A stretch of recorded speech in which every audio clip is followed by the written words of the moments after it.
Now, after that magnificent introduction, sir, I just can't wait to hear what I'm going to say. But just imagine what life must be like if one is a member of the legislative drafting unit of the Intergovernmental Panel on Climate Change.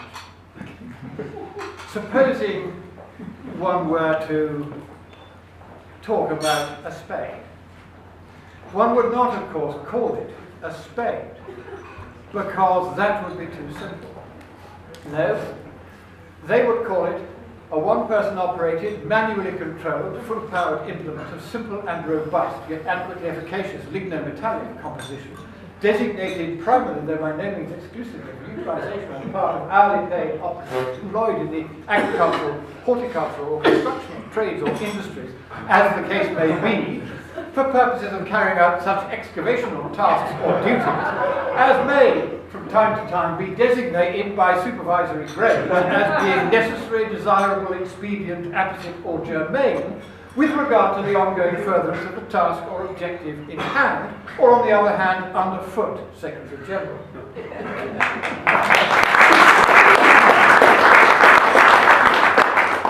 And if you have read the leaden reports of the Intergovernmental Panel on Climate Change, you'll realise that that is a much more brilliant style of writing than that which they use. I sometimes, in my worst nightmares, dream of what would happen if the IPCC had been let loose writing Shakespeare's great soliloquy from Hamlet. I should have to do a bit of teapot acting, you know. To be, or the contrary. Whether the former or the latter be preferable would seem to admit of some difference of opinion. The answer in the present case being of an affirmative or of a negative character, according to whether one elects on the one hand mentally to endure the disfavour of fortune, albeit in an extreme degree, or on the other boldly to envisage adverse conditions in the prospect of eventually bringing them to a conclusion. The condition of sleep is similar to, if not identical with, that of death. And with the addition of finality, the former might be considered identical with the latter. So in this connection, it could be argued with regard to sleep that where the addition effected, a termination would be put to the endurance of a multiplicity of inconveniences, not to mention a number of downright evils incidental to our fallen humanity, and thus a consummation achieved of a most gratifying nature.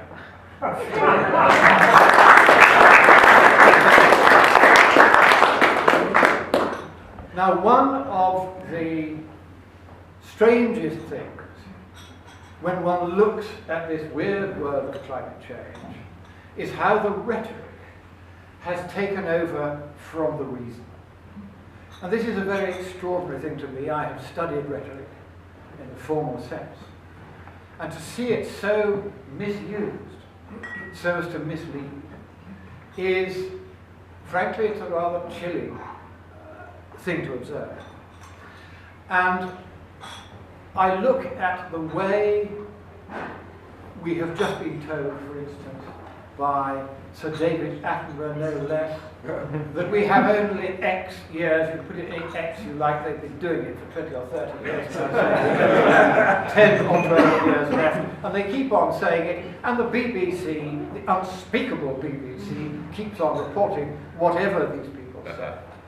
And will they let me or anyone like me anywhere near the airwaves to suggest that they will? No, they won't. So if there's anybody from the BBC here, no, I don't see, I didn't expect there was, but just so as to curry favour with the BBC, let me make a concession which many of you will find unexpected. I am going to concede that there is, as the House of Commons has decreed that there is, a climate emergency. There is a real emergency. The effect of this emergency is to kill millions worldwide. Let us be clear how much of an emergency this is. Parliament is right that it is an emergency, but they've got the wrong emergency. The emergency is not that we are doomed because the temperature of the planet is rising very slightly and very slowly. It's because the policies that the largely scientifically illiterate and innumerate governing classes around the world are putting in place are already killing people by the millions every year. I'm going to start with some rather blunt figures. These are official figures. It doesn't necessarily mean they're right, but it does mean they're official. And that means I can't be accused of making them up because somebody else has made them up. And the first figure I'm going to give you is how many people in the world do not have the electric light that is shining upon me so brilliantly tonight. There are 1.3 million people on this planet who cannot so much as turn on a light and read by it when the sun goes down, let alone store food in the fridge, let alone go to a hospital and be treated properly with electric equipment. Electricity is unknown to about 1/6 of the planet. And if you don't have electricity, you will die 20 years earlier on average than if you do. The average mortality in Africa is 60 years. The average mortality everywhere where we have electricity is 80 years. The average IQ in sub-Saharan Africa, where there's virtually no electricity at all, is 70, which in the West would be regarded as severely educationally subnormal. The average IQ in the West is 100, and the average IQ in the Far East is 120, because they use more electricity than we do. The more electricity you use, the brighter you get in every sense. The less electricity you get. And let us, when I gave you that figure of 1.3 billion people who don't have access to electricity, let me tell you how the International Energy Agency defines access to electricity. You are regarded as having access to electricity if you have enough power coming into your home to enable you to turn on, I kid you not, one 60-watt light bulb for an average of 4 hours a day. And even with that ridiculously low definition of what qualifies as access to electricity, 1.3 billion people do not even have that. And it is killing them, not by the tens of millions, but by the hundreds of millions, because they cannot count on getting the electricity that we have, certainly for all my lifetime, been able to take for granted just about everywhere in this country. Now, what does this mean? It means that there is a great divide, a great gulf between those who are privileged to have electricity and those who are condemned not to have it. Now, these vast disparities of wealth are dangerous because, as you can see at every seaport in Britain, people who live in countries where, for instance, among other things, they don't have electricity, want to come to countries where they do. So they pour in through every port. And when I worked for the government, we didn't plan for the very large numbers that are pouring in through every port, because we didn't plan for these very sharp disparities in national wealth between the prosperous countries and the countries without electricity, which are by definition not going to be very prosperous. Now, we, when I was at 10 Downing Street, had hoped that by now everyone in the world would have electricity. It's not difficult to do. Coal-fired power stations are relatively low tech, they're very reliable, they give you continuous baseload power. Third world engineers can maintain them just fine. It's not nuclear science or rocket science, they're easier to operate. But supposing I am in one of the countries of darkest Africa, and I'm using that phrase in the literal sense, there is no light to be seen at night in most of Africa. So I'm not in any way casting nasturtiums at the Africans, I'm simply saying that it is a dark continent because we choose to keep it that way. And that makes me angry. I was brought up in the Catholic Church, and I remain in the Catholic Church, practicing though not perfect. And in the Catholic Church, we regard everyone as of equal worth, and everyone having within their soul the spark of the divine. And to leave 1/6 of the population of this planet without electricity, when we could give it to them more or less overnight, is an outrage. So why are they being denied electricity? Well, the answer is that the institutions that lend money to what we contemptuously call third world countries, I would just call them the countries less fortunate than ourselves, the dark countries that don't have electricity. The organisations that should be lending money to them from the West to enable them to get electricity and lift themselves out of poverty. And one consequence is not quite so many of them will then want to come here because they can't find a decent life there. Those organisations are refusing to lend money for coal-fired power stations. The World Bank refused in 2010 to make any further loans to any nation, however needy, however desperate for electricity, because climate change. And then they said that from this year, 2019, as this is being recorded, they would not lend for extraction of oil and gas either, to allow people to generate electricity or to move about in motor cars and on trains and in planes in countries where they can't afford or not allowed to do these things. And again, the excuse is because climate change. So let me begin by making it absolutely clear that what we are dealing with here is indeed an emergency. It is an emergency above all for the hundreds of millions around the world who are now dying because they cannot get electricity, because we will not give it to them, because climate change. So you will obviously share my concern that we would have to be absolutely sure of the science and the economics before we took a decision to condemn so many hundreds of millions to an early death after a life that is poor, nasty, brutish and short.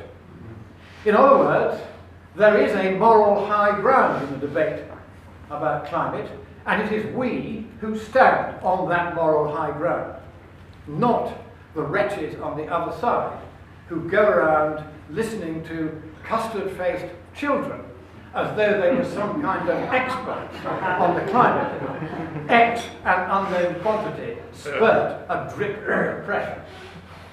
These children have been propagandized by Marxist teachers for a generation. They have had their heads filled with every kind of nonsense. They have not been told how many people communism killed in the late 20th and early 21st century. They have not been told how many people climate change policies are killing. Climate change is killing practically nobody. Climate change policies are killing millions every year. Let me give you again some data.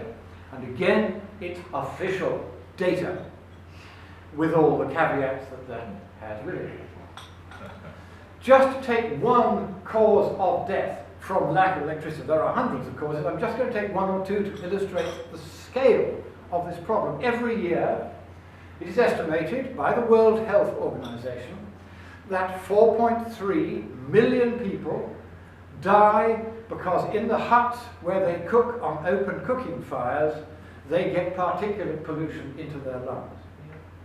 Another 500,000 people, and these are women, they're fashionable these days, women are on women. If you're not a woman now, you're kind of a disadvantaged citizen, but now 500,000 women are dying in childbirth every year, and the primary cause of the deaths in childbirth in these poorer countries is lack of availability of electricity at the moment of childbirth.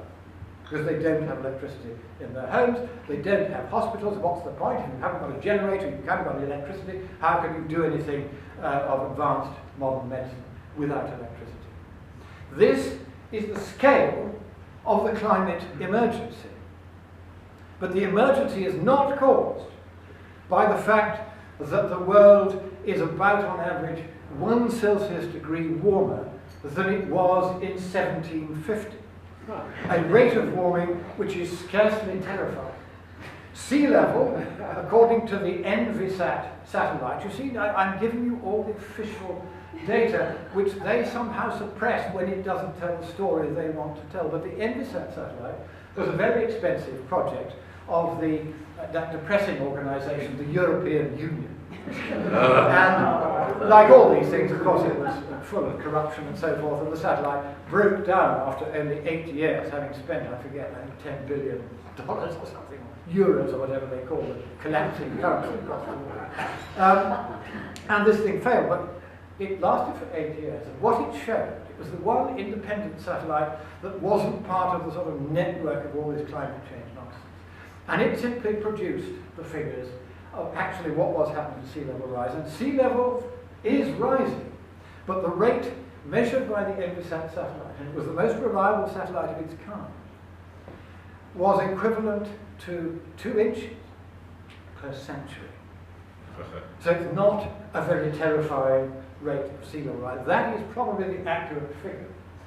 Now, I didn't just believe the Envisat satellite, not least because after I began quoting the figure from the satellite, suddenly the people who kept the data of the satellite changed all the data to make it look as though there was a much greater sea level rise than the data from their satellite had actually shown. So I contacted them and said, hang on a moment, why is it now showing so much more sea level rise? Oh, they said, well, we have now made a glacial isostatic adjustment. That, in plain English, is a fudge. They decided that because there was no longer ice on the land had risen up and that had counteracted what would otherwise be the visible sea level rise. So after settling, so actually sea level isn't rising at this higher rate that you mentioned. It's only rising at 3.2 centimetres. They have these centimetres. I don't know what a centimetre is, but anyway, that's what they use per century. And so they said, well, no, it isn't actually rising at the higher rate. It's rising at the rate the satellite said. Thank you very much, I said. So this is how the data are distorted wherever you look. But sea level is barely rising, and I checked it. I went to Professor Nicholas Murner, the world's greatest expert on sea level. He's been studying sea level for 50 years. And he is now a very old but very lively man. He's a good deal fitter than I am. And he, at a conference I attended recently, gave his personal best estimate of how fast sea level will rise this century. It will rise by 2 inches, plus or minus 4 inches, exactly in line with what the Envisat satellite had showed. Now, how many of you have ever heard that sea level is only rising as little as that? Because there are serious scientists and serious satellites out there. They're producing this kind of data, and we are not being told about it because the BBC. Yeah. And the BBC decided that it would adopt a policy very long time ago now of not having anything to do with those terrible deniers. And so when David Bellamy, who was one of their 2-star environmental reporters, happened to let slip in a BBC meeting one day that perhaps global warming had been overdone, just a little. He didn't disagree with the main theory, just said perhaps it's been a little nuanced in the wrong way. The BBC instantly dropped him and has never used him since. How do I know it? He used to come and stay with us in Scotland for the fishing on the Tay every year, and he'd tell me. So it's from his own lips. That is how prejudiced the BBC is, and that is for how long it has been prejudiced on this issue. And nothing that anyone can do has so far been able to change that. I sued them once when they came after me and made a vile programme 2 hours long, which turned out to be a personal attack on me. So I took it to court, and they were made to cut the programme down to 1 hour. Satisfiedly, the producers of the programme, who were independent of the BBC, went bust because they were paid by the minute broadcast. So they went bust. But the court said that I had substantially won the action. I didn't win every point, but I won most of it. Whereupon the BBC went around telling everybody that I'd lost the action. So we're dealing with people who, they've got all the resources of the state at their back. They operate an enormous poll tax while condemning the other kind of poll tax that Margaret Thatcher tried to introduce. And they profit from that poll tax without ever commenting what a bad idea it is and how much that discriminates against people. So we have a climate in which saying what I'm saying to you today on the air or in most of the newspapers, it's become impossible. Now, how have they done this? Now, this is a very interesting story. They did it by using a technique that was originated by Dr. Joseph Goebbels when the Nazis were trying to get power in Germany. Now, the problem was that Germany was one of the most civilized countries in Europe. And it was not a natural country to be run by the Nazi thugs.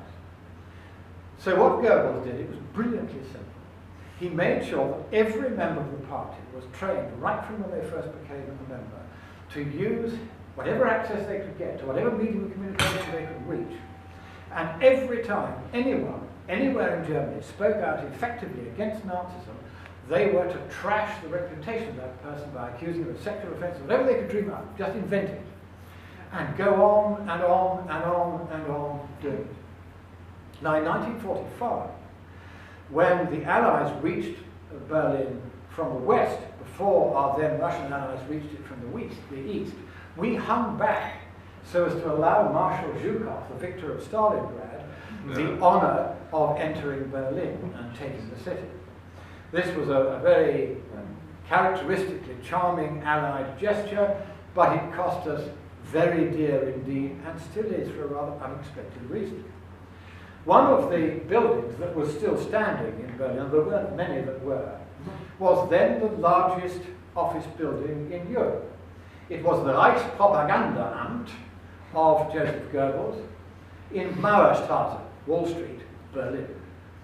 An enormous building, a block slightly neoclassical, facing the street, and a large, in those days very modern office block behind it. A very substantial building. Part of it had been bombed, most of it was still standing.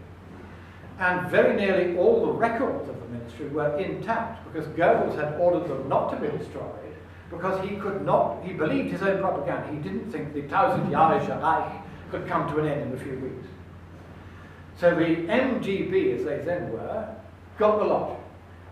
And they looked through it. And their big question was, how had these monsters succeeded in setting up a totalitarian regime and conning the Germans into going for it? What had they done to bring this about? Because they wanted to spread communism worldwide. They were already in control of Russia. They didn't need to do in Russia what the Nazis had to do in Germany. They wanted to spread worldwide communism. And they needed to know how it was that the Nazis had softened up the German people. And they discovered that this technique of Goebbels, of simply trashing the reputation of all of Nazism's vocal opponents, was enough so that in the end, anyone who might otherwise have become a vocal opponent of Nazism would keep their head down for the sake of retaining their reputation. The Germans had a saying, Geld verloren, nichts verloren. Mut verloren, alles verloren. You can lose some money, you've lost nothing. You lose your reputation, you've lost everything. Yeah. So that's what the Nazis did. That's how they took control. They trashed the reputations of their opponents until nobody dared to risk their own reputation by speaking out. That is why Germany fell silent in the face of Nazism.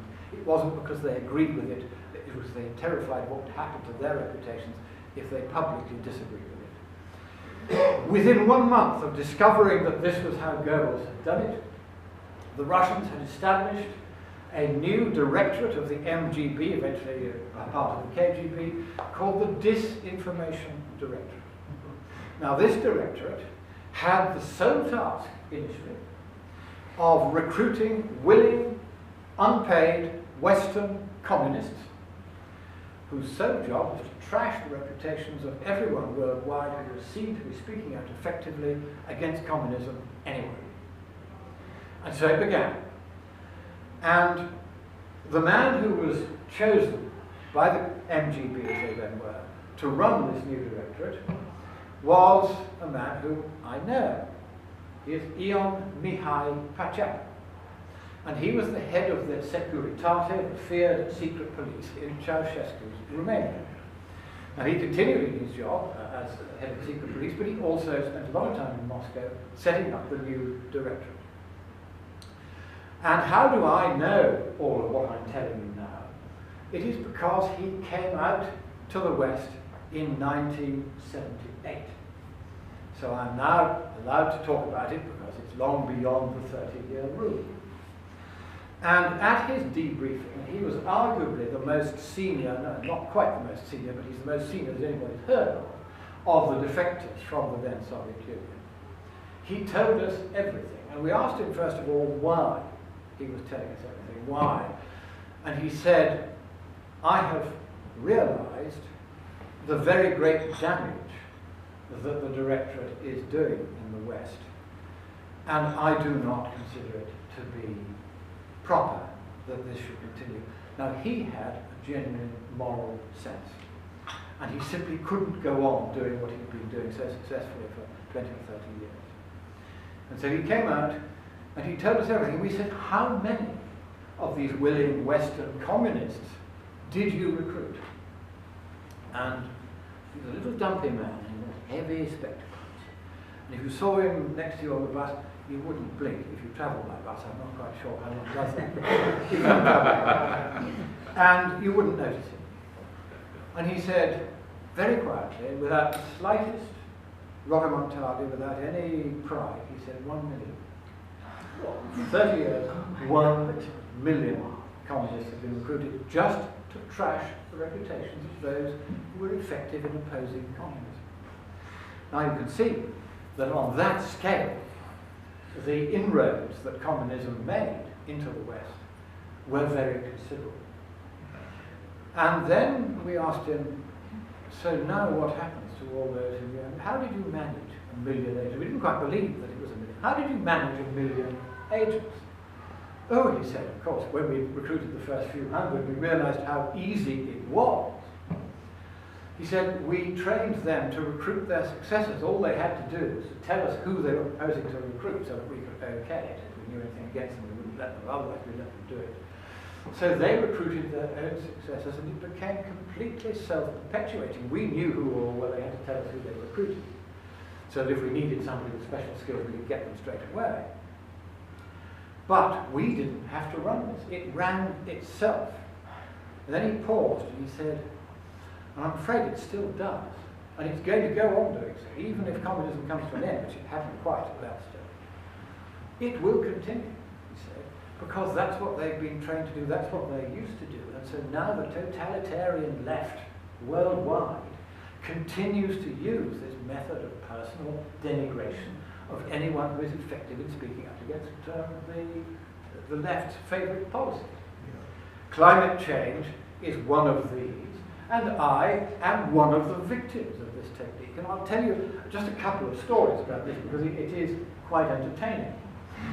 In, I think, 2009, I gave a speech in Minnesota to the Minnesota Free Market Institute, and 1,200 people crammed into a lecture theatre at the university there. And I addressed them for an hour and a half on the science of climate change, at the end of which the organisers were begging me to stop because it had gone on long enough. But the audience were actually quite enjoying it. But they did want me just to finish off with 4 minutes on the then proposed treaty that the UN was trying to get everyone to accept, to establish a world government because climate change. And only a world government with absolute power over the democracies could ever possibly deal with this crisis. That was the proposition. And the UN had actually drafted a treaty, and they had hidden it in plain sight on one of their websites, where if people later said, oh, we didn't know you were doing this, they'd say, it's been on the website all this time. But a very diligent researcher at the Harvard-Smithsonian Institution found it and sent it straight to me. The moment I saw it, I made this speech, and the speech went viral on the internet. And within a week, 5 million people had seen it. So I was kind of in rock star territory. Quite appropriate, you may think. And then the hit count plummeted. Now I thought, well, everybody who wants to see me, and quite a few probably didn't, have ended up saying, that's enough of that. But no, I got a phone call the next day from an expert on the internet who was a professor at the Texas A&M University. And he said, you need to know that you've been subjected to a most extraordinary internet attack. And I said, what have they done? He said, I don't know who's done it, but somebody has spent a lot of money creating a number of bogus web pages with your name and the details of your speech on it, but then just nothing but exclamation marks or dashes or blank pages. And they are paying the internet service providers, the Googles and the Yahoos, to uprate these useless pages, so that anyone trying to find your speech, where other people say you must look at this, can't find it, because the first dozen pages will be these pages of trash. But they have paid the service providers to upgrade. And I said, well, I didn't realise you could pay them. He said, how do you think Google makes its money? I said, well, I'm too old to understand any of this. I remember clerks with cardboard cuffs and quill pens. That I can understand. All this tech stuff, I'm a mere child when it comes to it. And he said, well, that's what they did. So I asked the obvious question, how much did they spend to get the hit count to stop going up? It was going up to 20 million. They'd worked out it was going to 20 million. So he said, oh. He said, I don't know exactly, but I can tell you the absolute, we've sat down, we've worked it out, the absolute minimum that they spent to achieve this sudden stopping of that speech going viral was $250,000. So eventually we tracked down a rather unpleasant outfit called the Climate Works Foundation, which coordinates these personalised attacks on what they call the climate deniers. Now, they faced a problem with me a couple of years after that, because I was due to go for my second speaking tour to Australia. The first one had been a terrific success. We'd played to packed houses everywhere. The people literally queued 5 times around the block to come and hear me speak. So effective had been the organisation of that particular tour. So when the left heard I was going back to Australia for a second bite of the cherry, they decided they'd better get their act together and stop me. To their great dismay, they found that my organisers there had succeeded in persuading the Australian Broadcasting Company that I should be allowed to give the distinguished foreign visitors talk at the press club in Canberra on live television in prime time at lunchtime and repeated twice in the evening and again at the end of the week. And they were really gloomy about this, and so they said, no, we mustn't let the ABC do this. We must get them to turn it into a debate, and then we'll find a scientist to debate Monckton. But none of the scientists would debate Monckton, because Monckton knew a bit too much about it, and they weren't going to face it. So eventually they found a Communist Front organisation called the Australia Institute, run by a communist. How do I know it was communist? Because by chance, a few weeks earlier, I'd been on the street in Sydney, and somebody had come up to me, a little messy woman, and she said, would you please join the Commonwealth Institute, the Australia Institute? And I saw that she looked like a communist, she talked like one. So I said, I tell you what, I said, this is a Communist Front organisation, isn't it? Because I actually knew it was a Communist Front organisation. And she said, no. I said, look, let me put it this way, darling. I said, you are a communist, aren't you? Oh, yes, she said. And then there was a minder who was watching her, who came up and sort of wagged her finger and took her wax and continued the conversation.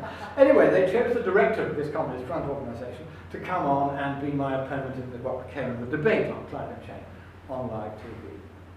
Well, they discovered that, like all communists, he knew the party line all right. He didn't know why the party line was the party line. He couldn't defend it.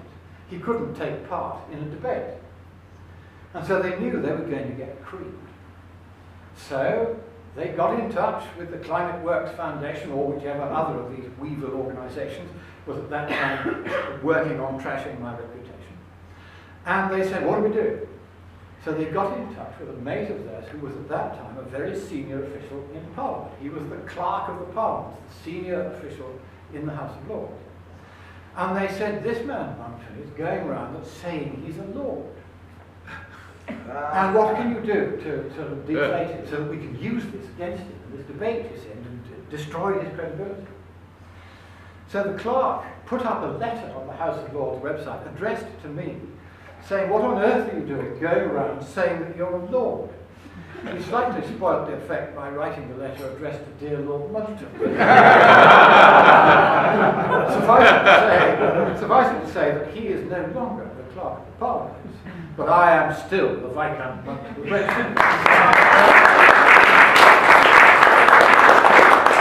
So sure enough, the debate happened, and the communist duly got creamed on live TV. Even the communist press had to say that he had not been able to give a very good account of himself. But, of course, all the press were there.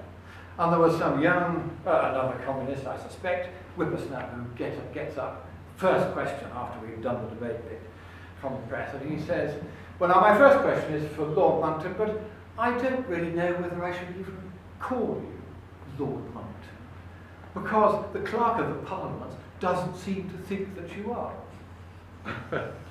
So I said, sir, we are not here to discuss the arcana of peerage law. I suspect from your age and demeanour that you know even less about that than you do about the climate. However, for the sake of satiating your curiosity on this matter, I shall invite the chairman of the meeting to turn to the page in my passport where it says who the holder is, and just read out the words. So the chairman took the passport, and he read out the words, the holder is the Right Honourable Christopher Walter, Viscount Monckton of Brenchley. The journalist tried to intervene. I said, good dog, sit. And he sat. And they still bang on about, oh, he's not a real lord, he's a fake lord, he's making it all up. That's how these worms operate. But it has not silenced me.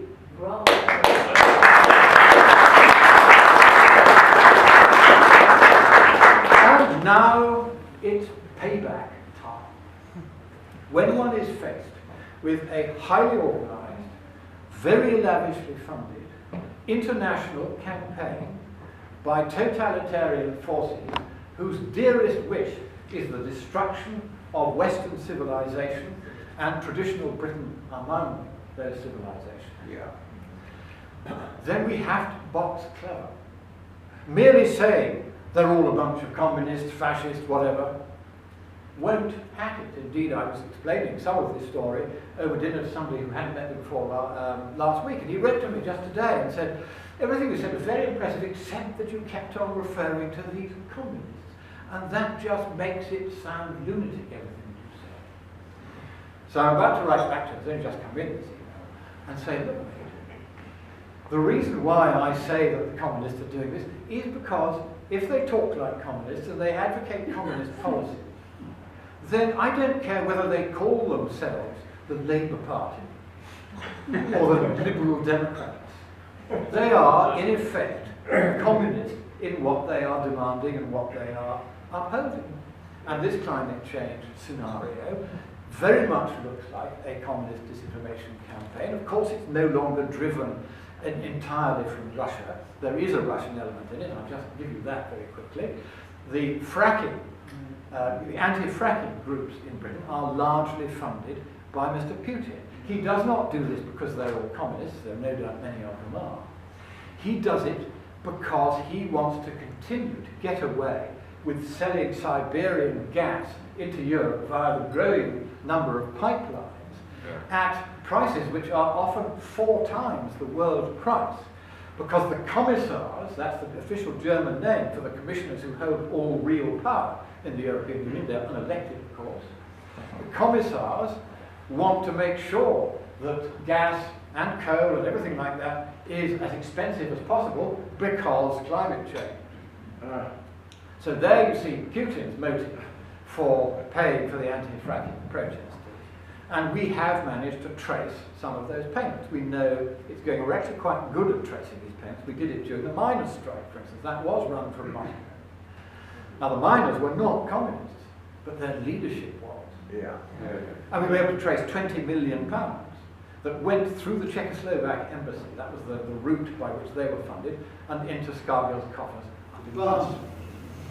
So we know for a long time they've been interested in Russia in bringing down the economies of the West by attacking the security and efficiency and cost of our energy supply.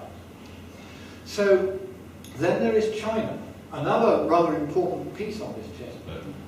Now, I was at the Copenhagen conference in 2009 when the then state president of China, Wen Jiabao, walked out after Mr. Obama had been to see him for 55 minutes and had said to him, look, for heaven's sake, we're all communists together.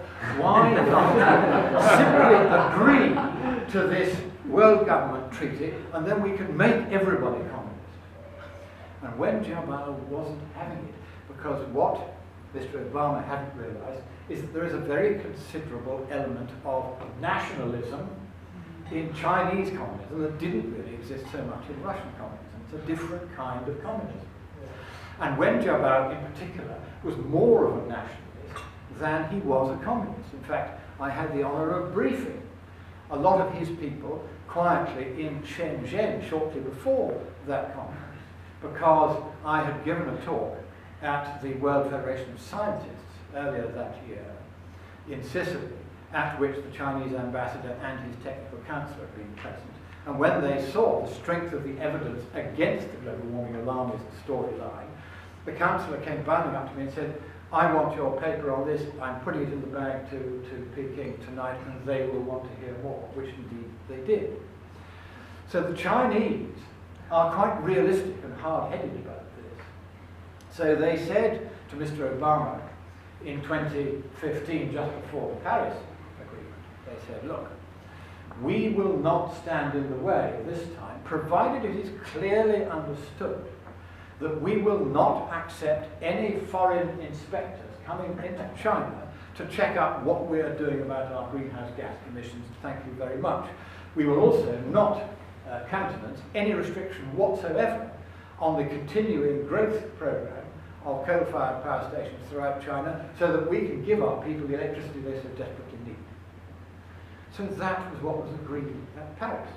And China now accounts for approaching 35% of global carbon dioxide emissions. And it is not under any obligation, legal, moral or other, under the Paris or any other agreement to do anything whatsoever about it except make occasional soothing noises about how much they care about climate change. So that's the geopolitics of this. The West has set itself deliberately, consciously, actively at a permanent, severe economic, political and social disadvantage against countries, many of whom do not wish us well. So what are we going to do about it? It's very difficult, politically speaking, when you have a House of Commons full of the nitwits that are there at the moment. Have you ever seen anything as absurd as that Mr. Gove, who always reminds me of a rabbit, there he was, saying to this 16-year-old autistic child, oh, of course, you are the experts on climate change. You must accept this is indeed an emergency. And then there's this silly motion saying we must declare the climate to be an emergency. So when you're dealing with a political class, a classe politique, as the French contemptuously, rightly contemptuously call it, that is so scientifically illiterate, so economically illiterate, that they do not understand that there is no scientific basis for this nonsense, and they do not understand that there is no economic basis, even if there were a scientific basis, for doing anything whatsoever about it. It's no good me writing to ministers, as I did. I've written to Mr. Garrett saying, look, mate, be careful of this. It's all about to go pear-shaped on you. And writing to the so-called Independent Climate Change Committee, which is nothing other than a nest of financial vested interest vipers making personal fortunes out of this climate scandal.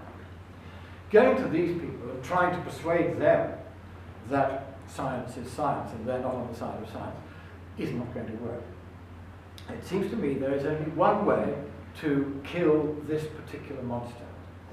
And that is, to use the words of Matt Damon in the film The Martian, to science the shit out of it. What we're going to do is we're going to beat them on the science. 3 years ago, when I noticed that the world was not warming at anything like the rate they had predicted, I gathered together a team of experts We have a professor of climatology, a tenured professor of climatology, and a tenured professor of control theory. I'll explain why in a moment. We have an emeritus professor of statistics. We have 2 control engineers. We have an environmental engineer. We have also the world's leading expert on the electricity industry worldwide. We have a doctor of physics from MIT. We have an award-winning doctor of astrophysics from the Harvard Smithsonian. We have 10 very serious climate researchers on our team. And once we saw that warming was happening at 1/3 of the predicted rate, we wondered why. And very recently, we have discovered why. At the heart of all the computer models, there lurks a single, elementary, catastrophic error of physics. The error of physics occurred because climatology had borrowed some of its science from control theory, a branch of engineering physics which deals with things called feedbacks. And the climatologists imagined that if you had 1 Celsius of warming, which is the direct consequence of doubling the CO2 in the atmosphere, that would give you another 2.5 Celsius of warming from these feedbacks. Because they had forgotten that the sun is shining. It's a fairly big thing for a climatologist to forget, but they forgot that the sun emits a temperature which will be about 255 Kelvin, even if you had no greenhouse gases here at all, and that temperature would itself induce temperature feedbacks, much of which they had misallocated and said that that was man's fault when it had already been caused by the sun and was already operating by 1850. That was the mistake they made in outline. We have now written a paper, we've got the clearance of all the co-authors. It's been submitted to one of the leading journals of climatology in their campus. And when the editor came back to us and said, we have nobody competent to review this paper, we said, yes, we're not surprised, it is a very serious paper, but send it to the people who made the mistake. You know, you could send it to the people on our side, of course, there are plenty of them, but send it to the people who made the mistake. And get them, look at it, and let them tell you with a straight face that it is we and not they who are wrong. So the editor sent it out, and we got 2 reviews back after 6 months. And the reviews, one of them said, well, I've read this paper, and on page 75 it says this, and I disagree, and this is nonsense. There was no page 75, he was not reviewing the paper that he said. The next reviewer said, I have read this paper, and he had actually read the paper when he said, and I found the conclusion that climate change is not going to be a problem disagreeable. I have therefore not read the equations that justify the conclusion. So then the editor said, when I protested that these were not proper reviews, that he had spoken to a 3rd person who had told him that the paper was rubbish. So I said, could we please have in writing his arguments? And he said no. And I said, well, in that case, our next step is to go to the police. Because you have now made yourself part of what is transparently the largest fraud in human history. Previously, you could have got away with arguing you didn't realize that climatology had screwed up. But now you know, and you mess us around like this, that looks like fraud. And that's a criminal offence in the United States under the code. I've looked it up, just as it is in the UK. That's where you're heading, unless you sharpen up and find some proper reviewers and do your job properly. And then the management wrote, and they said, were you satisfied with the standard of review? And I said, no, I wasn't. And I said to them about the police. So then the editor came back and said, okay. I will agree to have another look. So I said, in return, I will reconsider everything in the paper. We'll rewrite it, it'll take many months, so that we can nail down every possible line of escape that they may try to take. And they will send it to you. So I sent it to him just recently. And I have written twice, and I have had not even an acknowledgement. Now what does this tell you? It tells you, not necessarily that they know that we're right, but instead of being excited at the possibility that we're right, they fear that we are right. Because their livelihoods, their reputations, having done so much to trash out, are now on the line and, unlike us, justifiably so. because they all screwed up. The whole of climatology is going to look stupid when our paper is eventually published. So that is how we are going to deal with these wretches. We have scienced the shit out of it, and we have discovered that their science is indeed shit.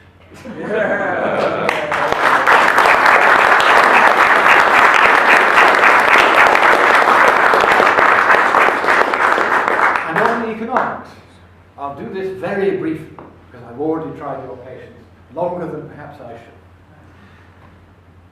The Stern report of 2006, produced by the then Sir Nicholas Stern, now Lord Stern, because he gave the answer the socialist government of the time wanted to hear. When that report came out, I was approached by a merchant bank in the city, and they said, could you tell us what you think of the Stern report? And I said, I'll just say one thing to you. Tell me what discount rate he used. Now, anyone who's done any sort of financial appraisal of long-term investments uses an intertemporal discount rate, because $1 in the sticky pocket of our grandchildren is worth less to us than that dollar in our pocket now. So you have a discount rate to allow for that. And choosing the right discount rate is one of the great arts in banking. You have to know how to do this. And you do it also when you're evaluating big public sector policies of this kind, like climate change. Stern did not declare what his interest rate was, his discount rate was. I rang his office and said, I want to know, because I'm being asked by the bank, what is the discount rate that you're using? And they wouldn't tell me, and they wouldn't tell me, and they wouldn't tell me, and they got away with 3 weeks of continuous publicity. And I eventually said, you either tell me, or I will have questions put down in the House of Lords, and there will be trouble. So then, in a very small voice, I said, well, didn't you read the footnote on page 261?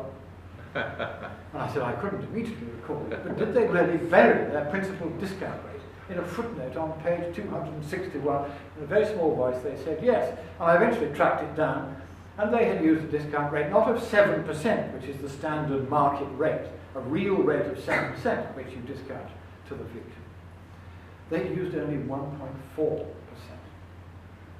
That's how they had fudged it to make it look as though it was worth doing something about global warming.